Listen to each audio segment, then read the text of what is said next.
This is Congress, the third module for the week of March 8th to 12th on representation.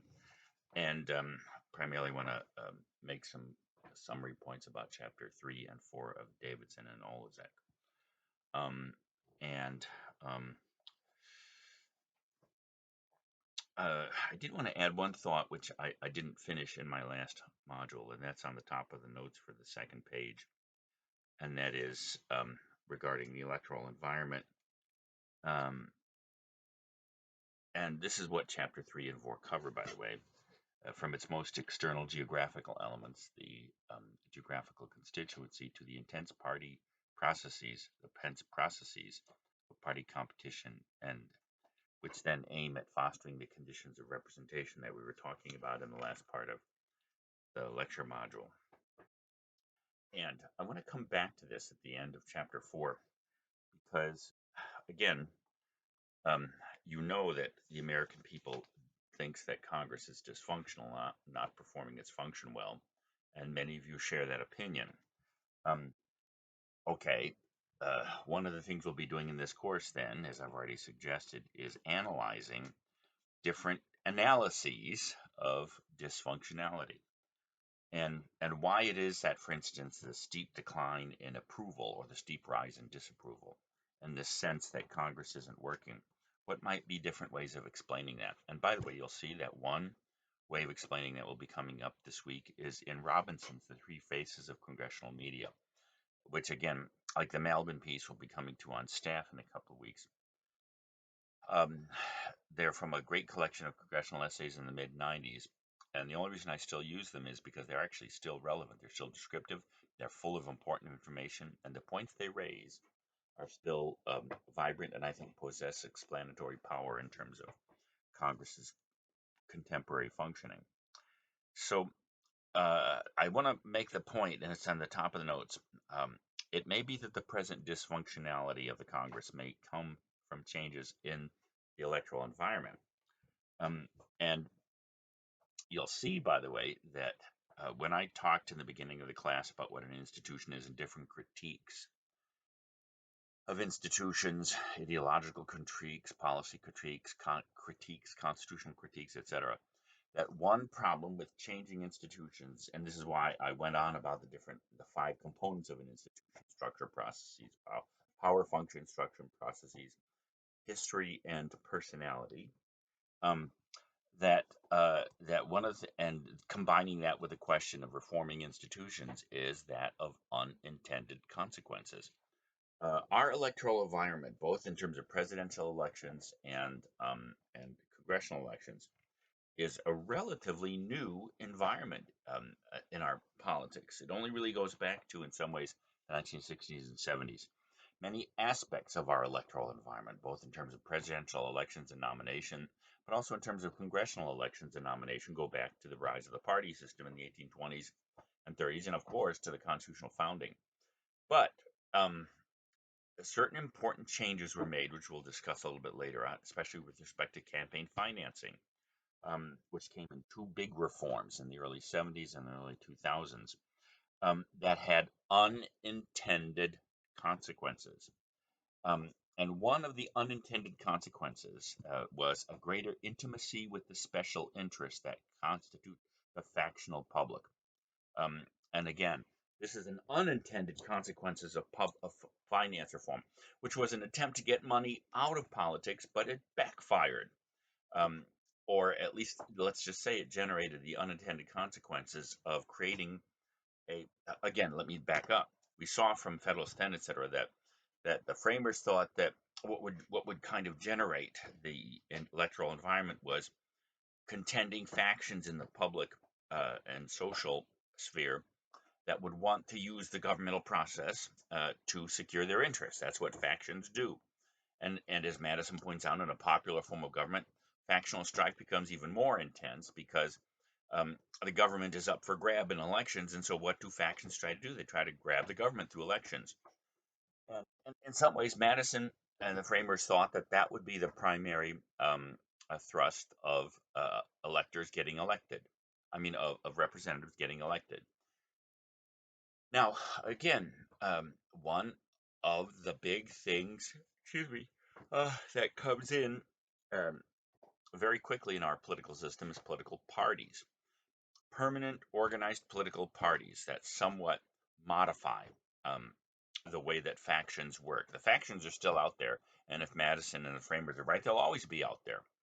Um, um, Let me just give a quick example of what I mean by that. And we may use this example. I use it in American government.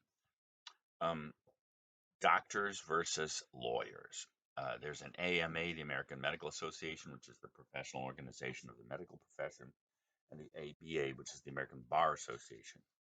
Take a public issue that both states and the national government have turned their legislative attention to. Malpractice limits on malpractice suits. Now, you know that malpractice um, or damages in American courts can have both punitive and compensatory and punitive values. Compensatory means that when you sue somebody because you've been hurt, you get compensated for your lost work, your wages, your injuries, your medical costs, etc. Those are called compensatory damages. Punitive damages are damages which are added because of the imputed negligence of the injuring party and have no intrinsic limit. Um, One of the first great examples in the 1970s of punitive damages was a case by a California uh, um, 13-year-old, 12 or 13-year-old, against Ford Motors for the design of the Pinto Runabout. The Pinto Runabout was a little hatchback when hatchbacks were first born that had the gas tank right in back of the passenger compartment, held in place by a cardboard strap, which was done in order to reduce the weight of the car and its efficiency and part of design. The only problem is, it turns out that when Pinto Runabout was rear-ended, um, it the gas tank had a propensity to break loose and propel itself forward into the passenger compartment. And that happened to this 12-year-old boy and his mother. She was killed. He was burned over 98% of his body. And so his family, his lawyers sued, and they won about $3 million in compensatory damages, but about 12 million. That was a lot of money in the 1970s for punitive damages.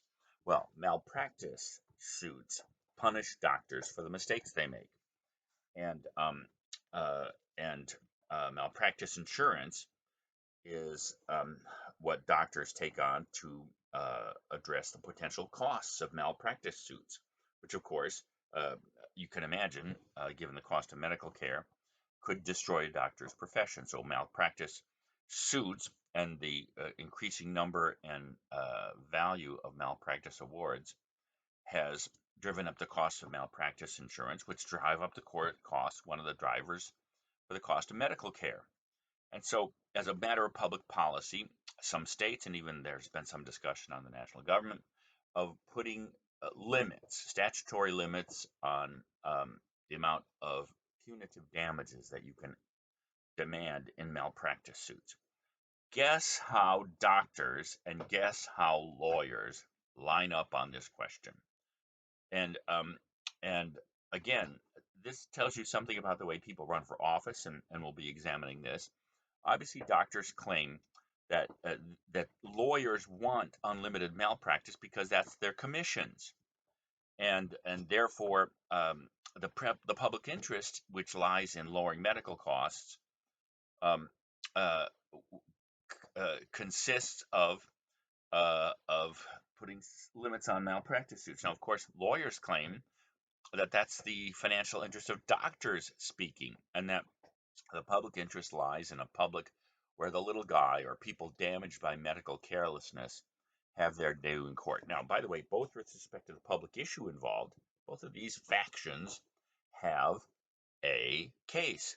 But then also, it's not difficult to see the pecuniary financial interest behind each one of these factions, too. And so, again, as we'll see, the factions are out there. Industries, activist groups, they don't have to simply be economic factions like doctors versus lawyers, King Kong versus Godzilla, um, which there's a new version coming out, by the way. Um, and and so the uh, I'm not saying, and again, you have to see that the way that the factions involved in this struggle, they they don't get you to support this legislation by saying it's good for my financial benefit, but rather it's good for the common good. Now, by the way, there are plausible interests on both sides for the common good. But again, as you're going to see, political parties somewhat modify that.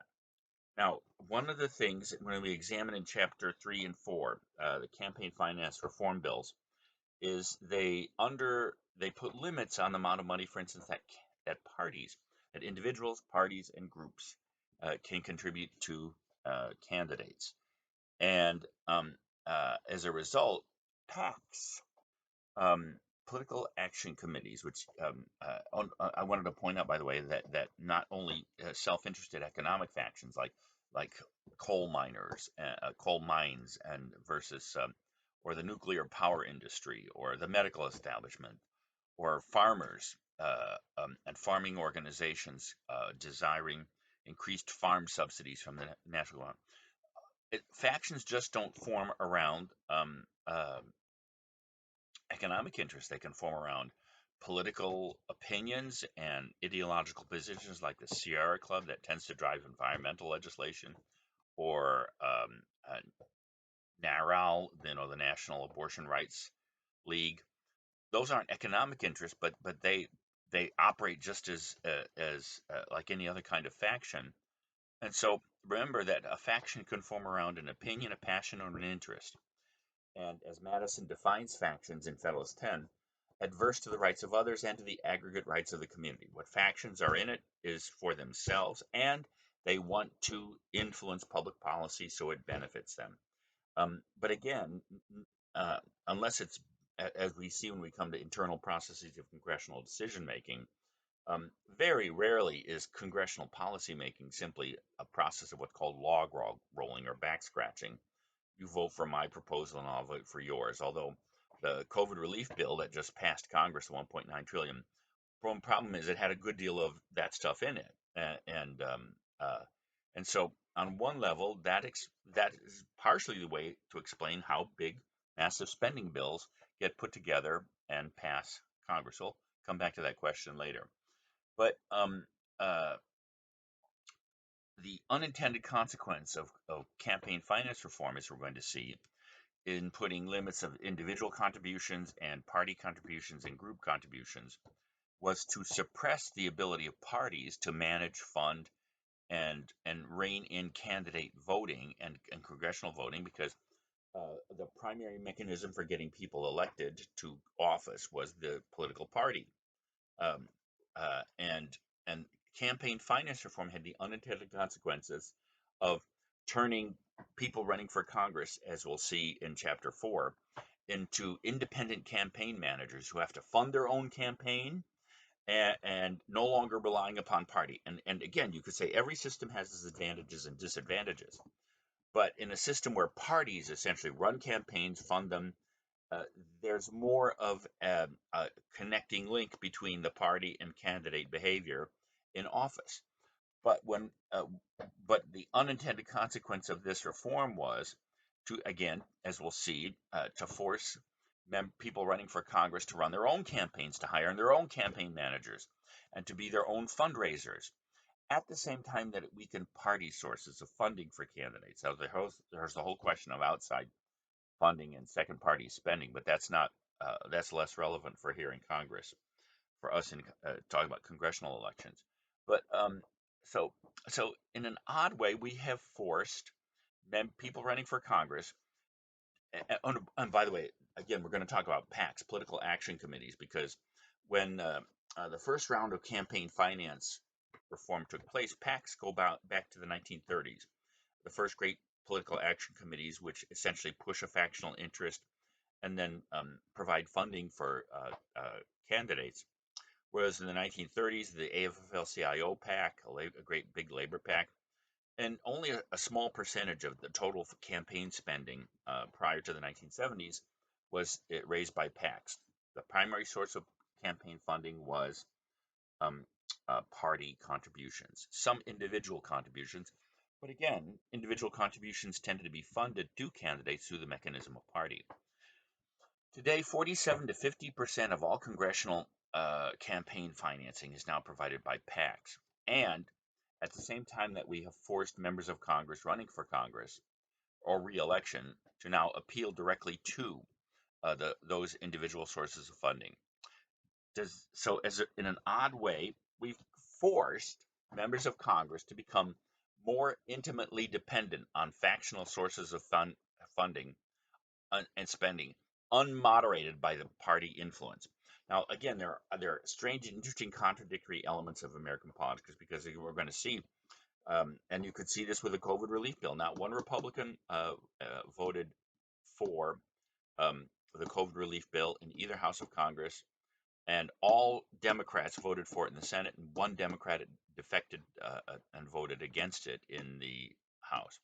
So it's true, partisanship is also up, and so part of what we're trying to do is explain how many contradictory and ugly, at least many people consider them ugly, aspects of our politics today were the unintended consequences of reform.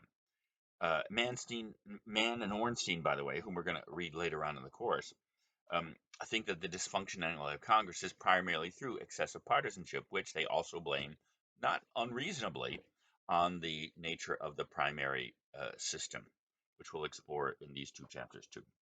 So let's turn to chapter 3 and start our consideration of the representative environment. Remember, I said that a representation consists of certain structures, certain procedures, a relationship, and a state of mind. And we're starting with the most external thing, which is the actual district. Now, the main and recruitment, which is aside from the Constitution's bare minimum of narrowing the field, um,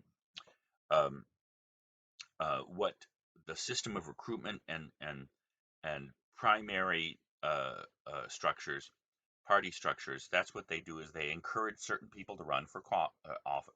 On the premise, by the way, that in order to do this function well, to be both a representative and a legislator, you actually need more than just citizenship, 25 or 30 years of life, and residency in your state.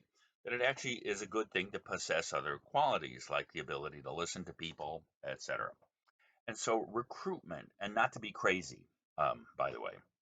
Um, so you might disagree that we or think that we don't actually succeed in that, given some of the interesting individuals in Congress.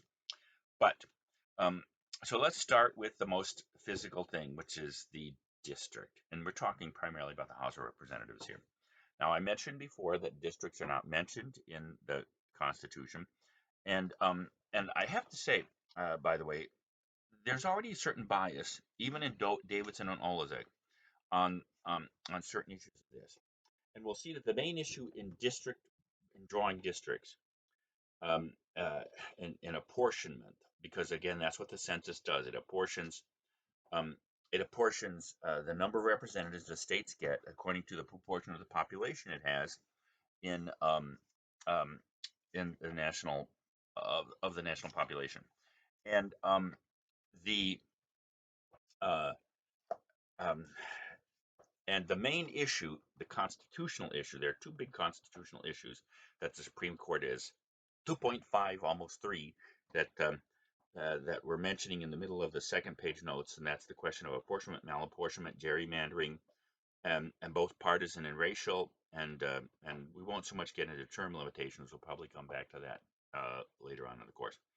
Um, Davidson always make an interesting statement, which I think is problematic, by the way, and already uh, uh, uh, underlies a certain um, uh, bias, if you want to call it that. On page 40 to 41, um, they make the statement by this standard.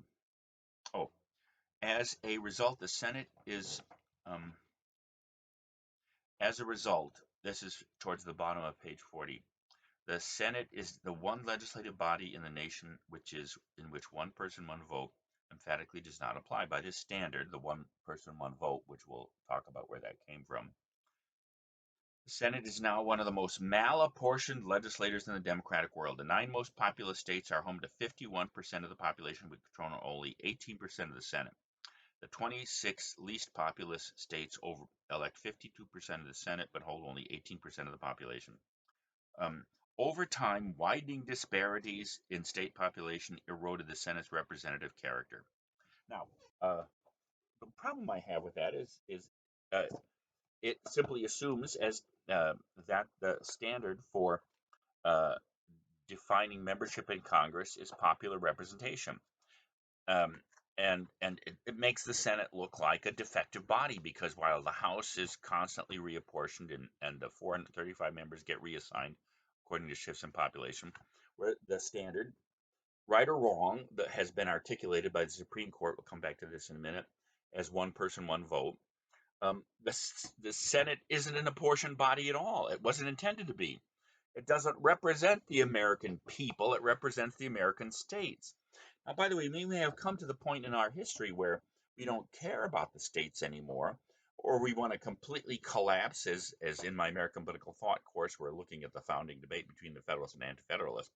But it already shapes the discussion in such a way to say that the Senate is malapportioned because, uh, uh, again, um, it wasn't supposed to be apportioned.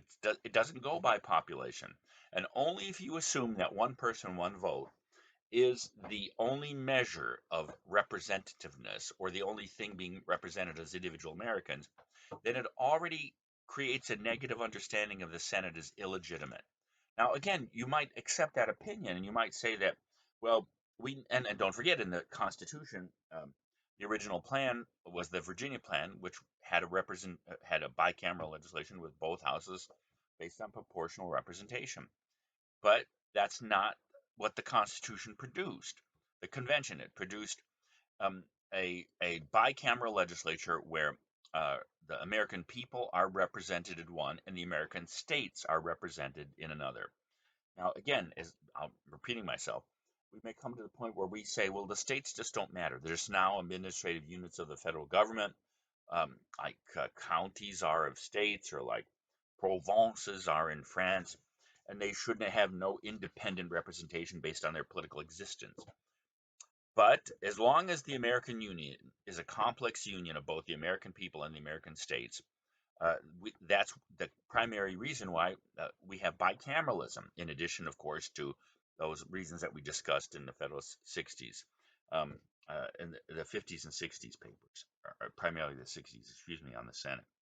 So let's discuss a few of them, but I just wanted to note that I think that reveals a certain bias even in Davidson and Olszak. All right, but so let's talk about the issues of apportionment. In 1962, the Supreme Court decided that the equal apportionment of districts, because remember, who draws districts? And of course, the state legislatures do. That's in the Constitution. And generally speaking, the majority parties that control the state legislatures redraw the districts so as to create a more favorable balance. That goes back to the beginning of the Republic. And one of the contemporary issues in apportionment is can you have overly partisan reapportionment? Um, so let's back up. So uh, we've had districts, congressional districts, since the very beginning of the Republic, again, and that seems to further the notion of the House's attachment to more local interests. Again, just as an act of imagination, you could see the 7 representatives in South Carolina could be elected at large, in which case we wouldn't have districts. You wouldn't have the 4th Congressional District of Greenville and Spartanburg. Rather, what you'd have is and probably this would be a more multi-party system like in Israel, where there are 120 seats in the Knesset are apportioned according to the portion of the national vote that a party gets. So if the Likud gets 32% of the national vote of the people in Israel, it gets 32% of the 120 seats. And by the way, the way that it staffs those seats is by seniority within party lists within the party. So in Israel, again, and some of the other parliamentary democracies, you don't vote for individual members of the parliament or the Knesset. You actually vote for party. Um, now, um, we could have at-large elections where, say, if you had 5 parties running for, what they would do is they'd each nominate seven um, uh, uh, 7 candidates for the 7 representative positions, and then as a statewide percentage of party vote, then each party would be able to pick the number of representatives that it got. So, but that would be a state at large. That's called an at-large election. The core aspect of our districts is that they are locally drawn, single member, and we've also essentially established over 2.5 centuries that they have to be contiguous, whereas that means contiguous means common borders, common touching. That the border of one district, there can't be like one district in the middle of another district, or there can't be a one district which is composed of 2 non-touching parts on either end of the state. They have to be compact and contiguous is the standard. They have to be relatively reasonably drawn, and each border has to be touching another border. So the other constitutional requirement that the Supreme Court added in 1962 is because throughout most of the United States, um, even though the census assigns the number of representatives to a state, and even though states from the beginning, almost all states have drawn local districts that we've been describing, there was no requirement that the number of people in one district be equal to the number of people in another district. And what, of course, has happened over the last 200 years in this country and throughout the world is there's been a general increase of population, a gradual transfer of population from rural to um, urban areas. And if you don't redraw districts at the same time that you take a census of the state's population, then in some ways you do get something that starts to look like the Senate on the state level, where you have agricultural rural districts that have the same representative. I should say this, have one representative. But if you only have like 100,000 people, but then you have 3 districts in Chicago where each one has 3 million people, then it seems as if the people in the rural districts are getting more voting power per person. And that's where the Supreme Court, which had historically said we have no grounds for making a constitutional decision, but in Baker v. Carr in 1962, they decided that there was a justiciable cause, and the court did have jurisdiction. Justiciable means there was a standard available, and that standard, which was then confirmed subsequently in 1964 in Reynolds v. Sim for congressional districts, and then in Westbury v. Sanders later on, all legislative districts drawn by state legislatures have to have roughly equal population because of the one person, one vote standard. And so that led to a real revolution in apportionment over the last 50 years. And in some ways, um, as you'll see when we turn to Fenno, um, what it did was it caused districts to be more heterogeneous. And in some ways, many representatives complain, especially with suburban districts, that it's harder to get to know them, and that to some degree, representatives have suggested that it's harder to represent a heterogeneous district. Um, uh, it's almost as if all America is an anonymous suburb now. So again, you're going to see that the representative link depends upon the representative identifying with and coming to know the interests of his or her constituents.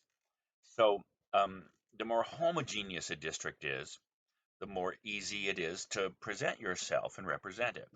So in some ways, one unintended consequence of the reapportionment decision, even though it's led to roughly equal legislative district, congressional districts throughout the country, with the exception of each state getting one representative, is that probably it's rendered representation a little more difficult to do.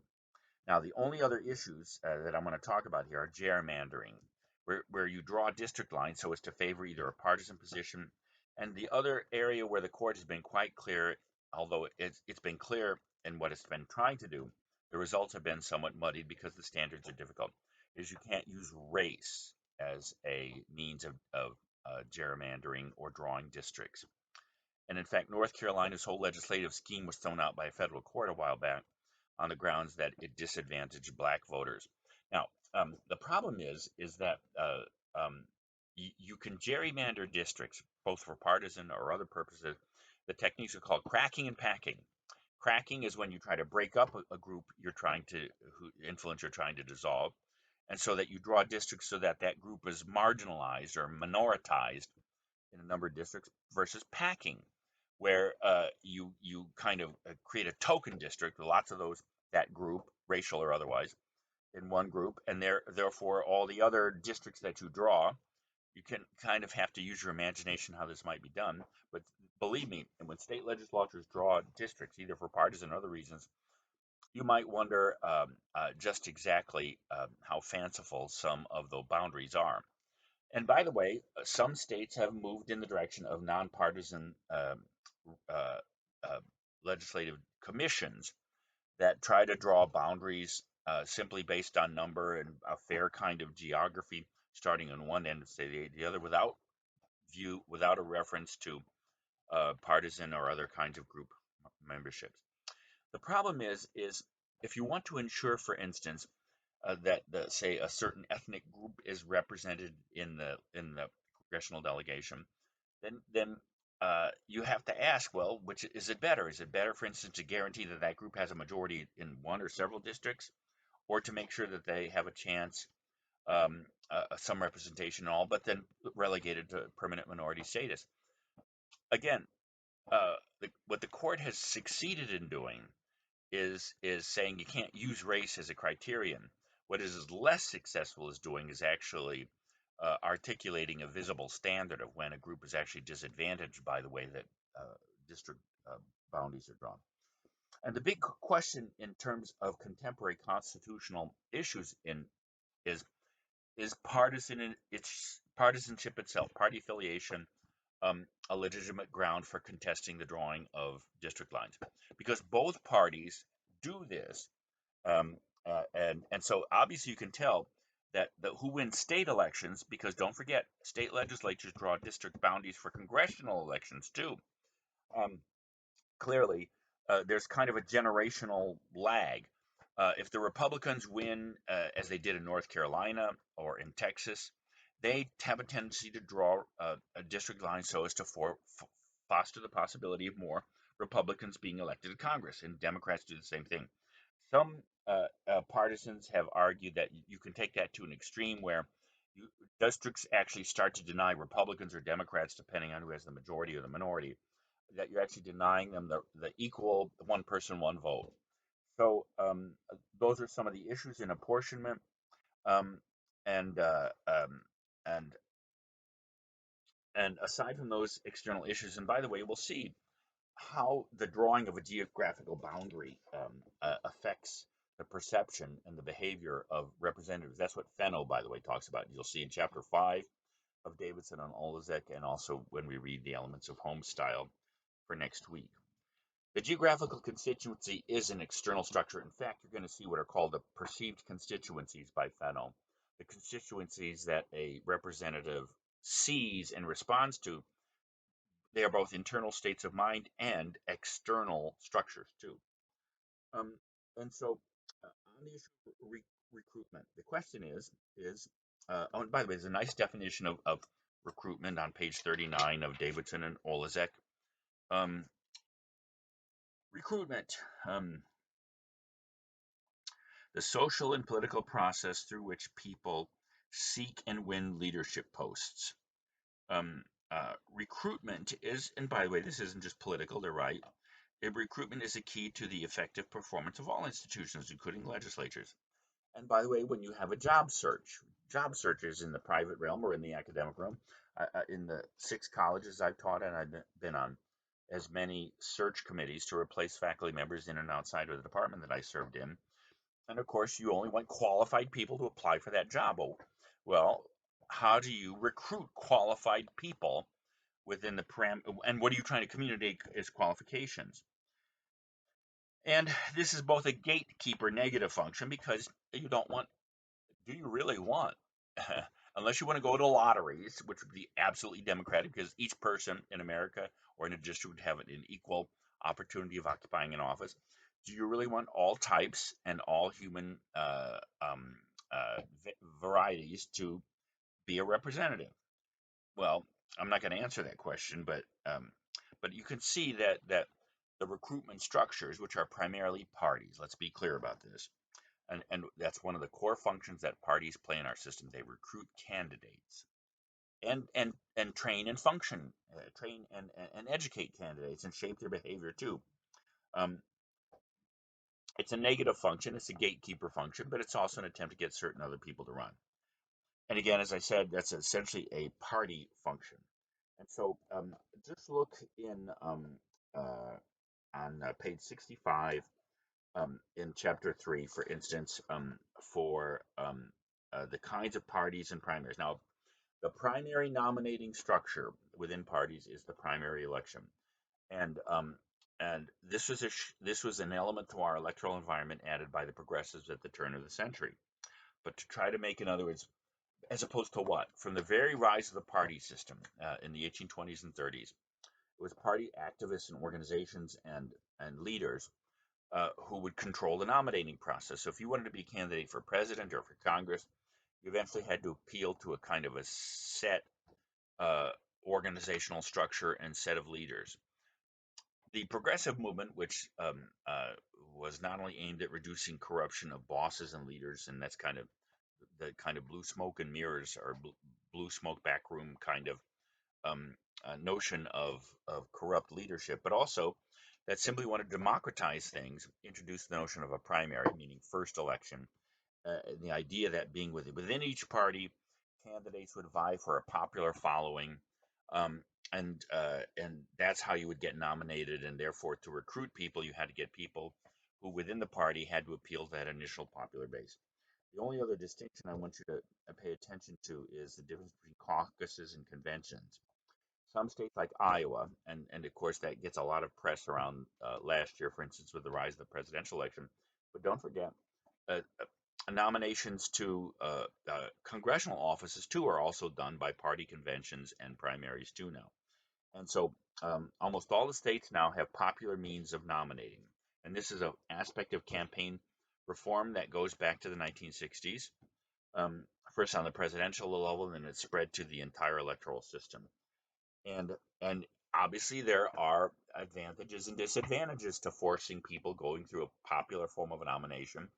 And you'll see one possible bad effect is it's ruined our system of government. Now, I'm kind of being a little exaggerated, but you'll see there's an argument for that, and in a way, that's what Mann and Ornstein argue. Why? Why is it? Because it turns out that the people who because the presidential elections in our system are the ones with the most voter participation and turnout, and the last one in 2020 was remarkably intense, and a larger percentage of American people voted. The highest percentages in presidential elections tend to be like 50 to 60%, because America has one of the lowest voter turnouts in the world, partially because other countries fine people for not voting, like Australia has a 97% voter turnout because you get fined in Australia if you don't vote. But we leave it up to the individual. And as many political scientists point out, don't forget there's a total number of 57,000 electoral positions in America. If you take from the presidency all the way down to mayor and city council and sheriff and this kind of stuff.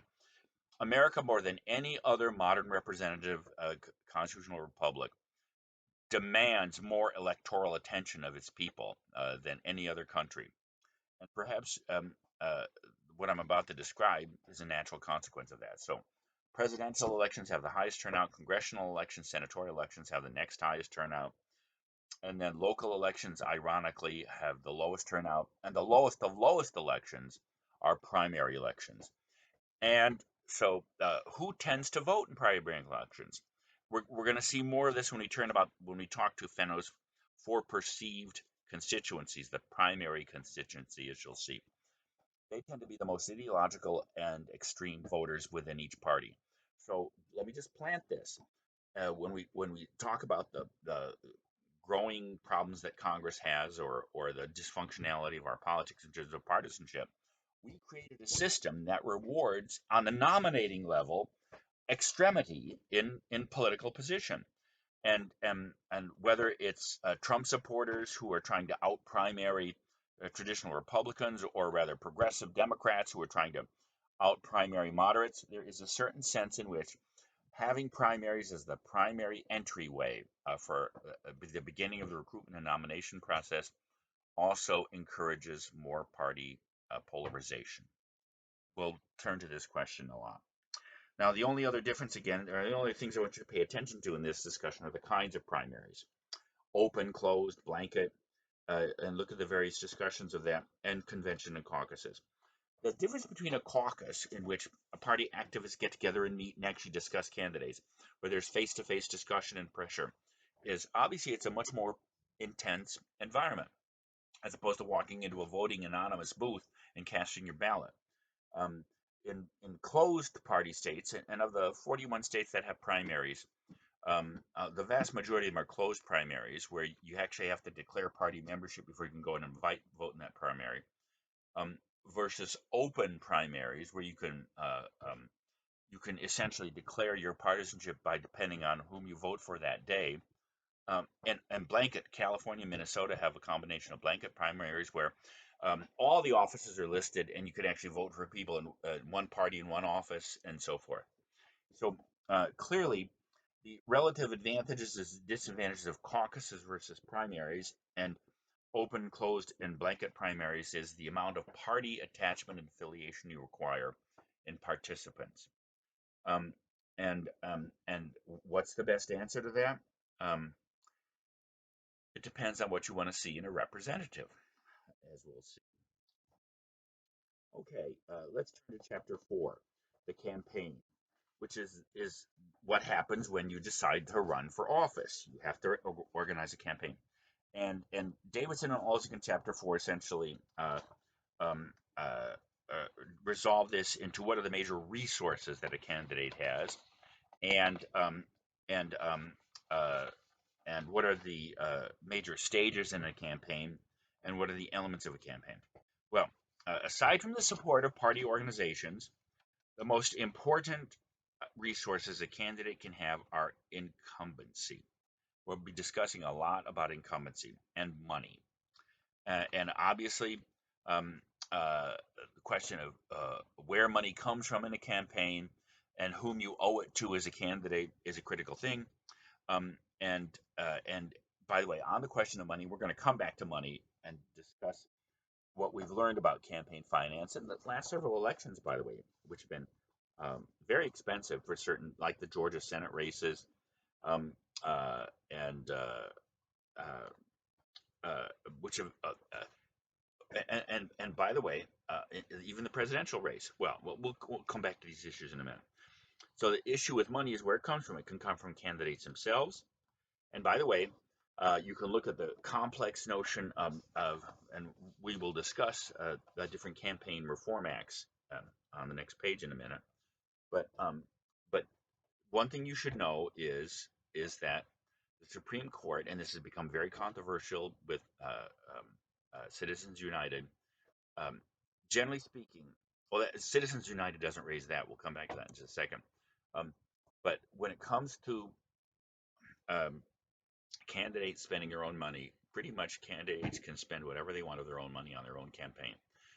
The Supreme Court has generally held over a long series of generational decisions that the First Amendment allows for unrestricted political speech. And what you spend your money on is is an indication of your political opinion.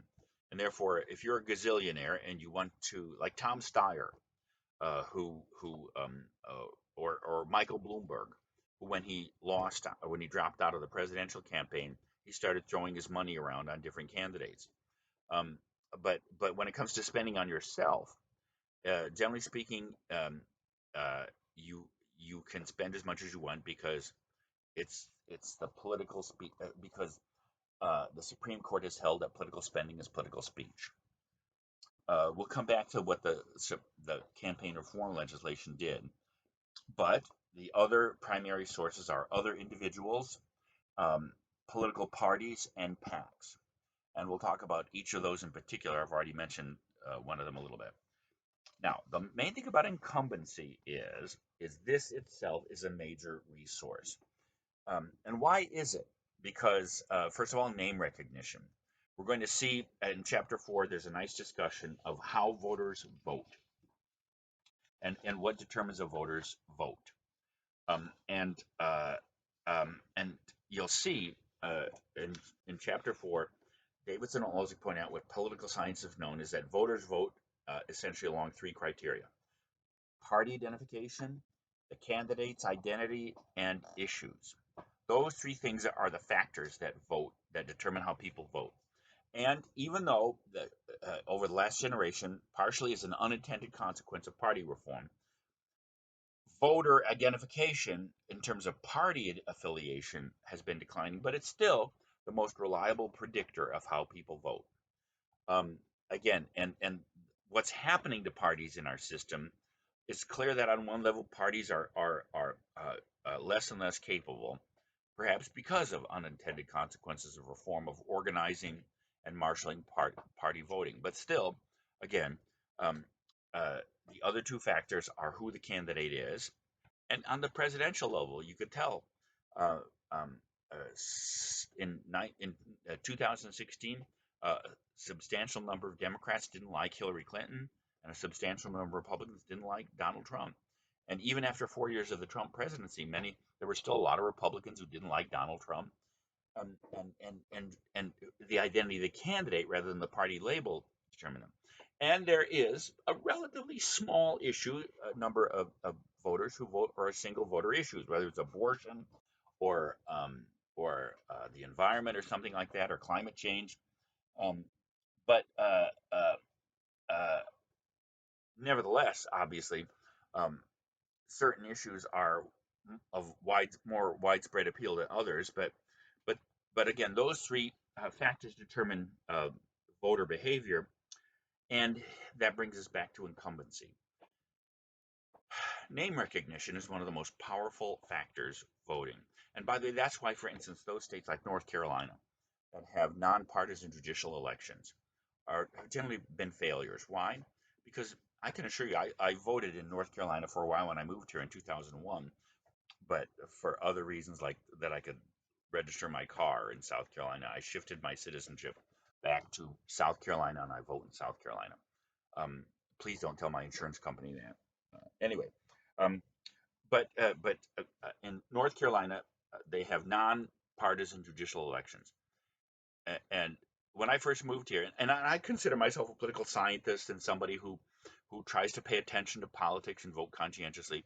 And the problem is when you're confronted with 15 different names to vote for judges, whom you have no idea who they are, and unless you do and newspapers tend to have a little bit of background.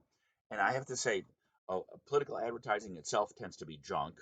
Uh, but but to get you to vote for a judge whom you know nothing about and there's no party label to guide you, anything like that, you are really flipping a coin.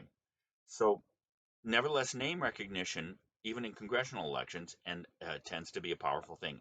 And there's no question that incumbency is one of the main advantages. Now, when we talk about the advantages that it brings, um, as you're going to see, this is a complicating factor when it comes to things like term limits and uh, and um, and campaign finance reform.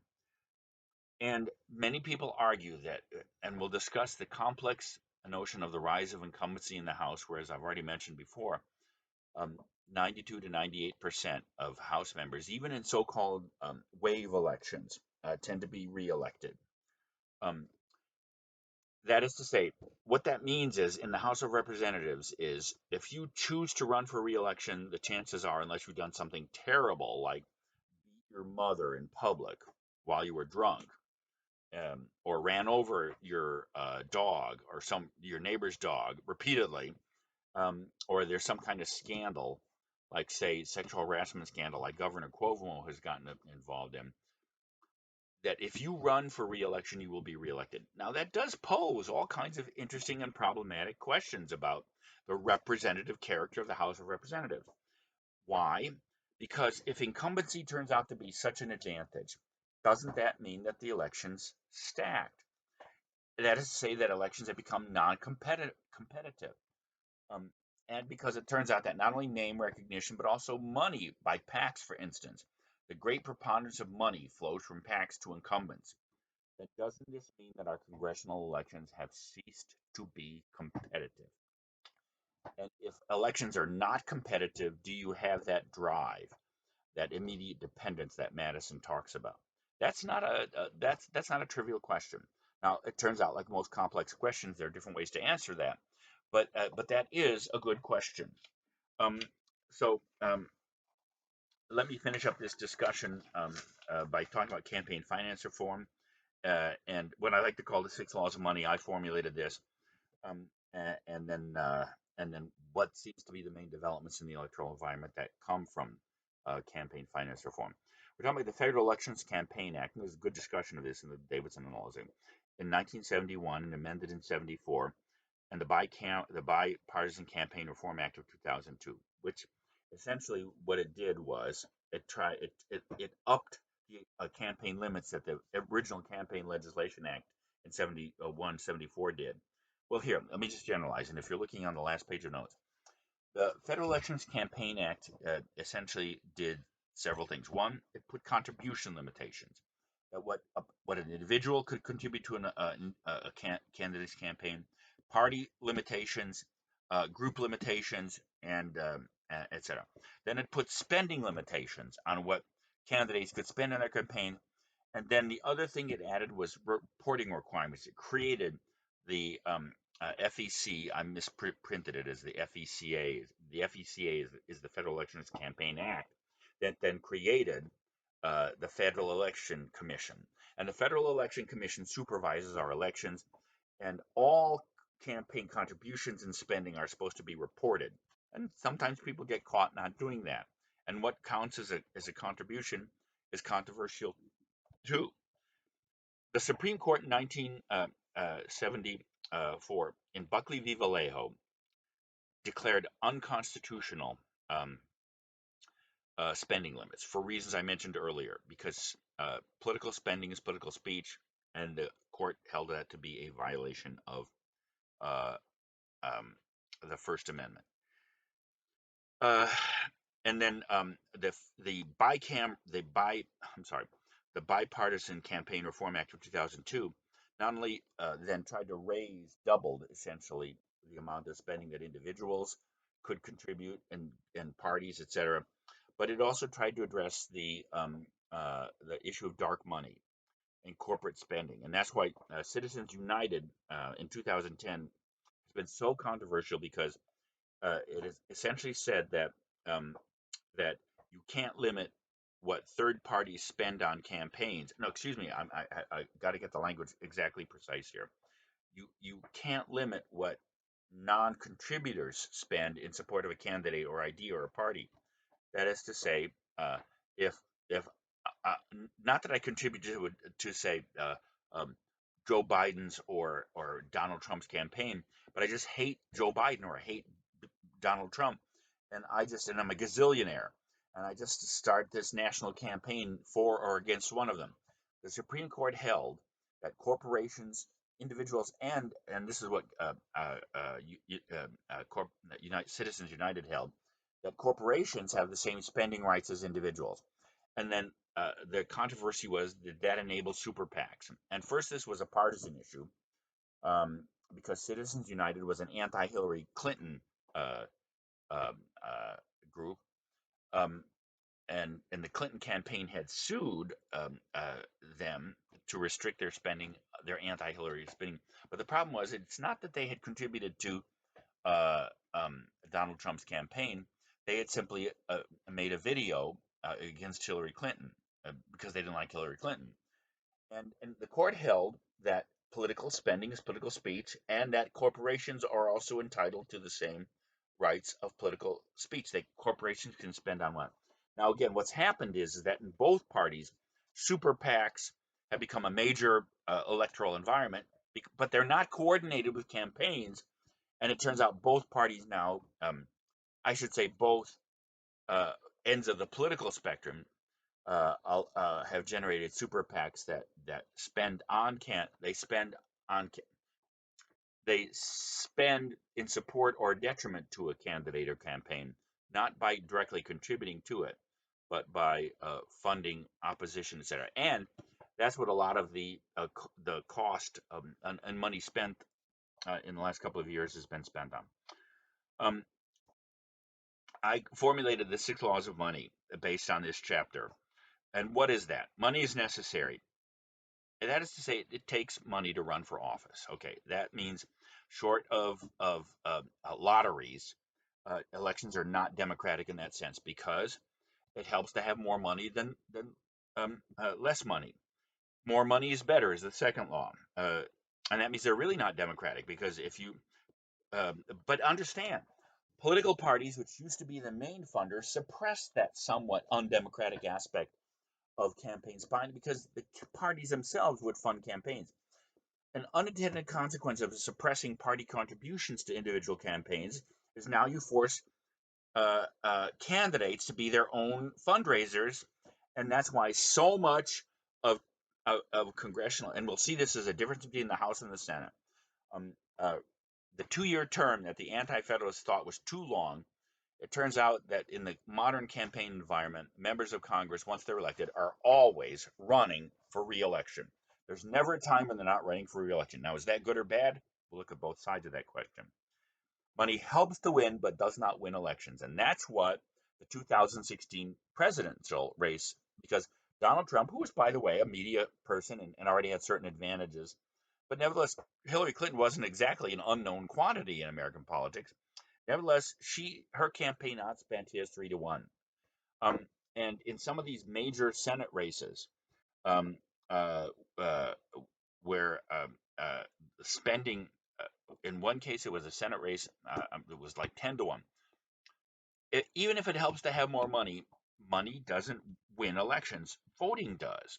Now, of course, money controls access to things like advertising, and one of the reasons that campaigns have become so expensive is because, of course, um, uh, uh, media, uh, the televisionization and the internetization of the campaign environment has driven up campaign costs, for better or worse. Um, Money is speech and support, according to the Supreme Court, and therefore enjoys certain constitutional protection. Money implies but does not infallibly generate obligation, although we'll see that when we look at the total effect of campaign finance reform on the electoral environment of Congress and certain internal reforms, especially sunshine legislation, we'll come to that after the midterm. Um, uh, Campaign contribution is not whoredom. It isn't bribing. But nevertheless, it may generate specific obligation, and that's part of the suspicion behind campaign finance reform. And money influences, but does not determine votes in Congress.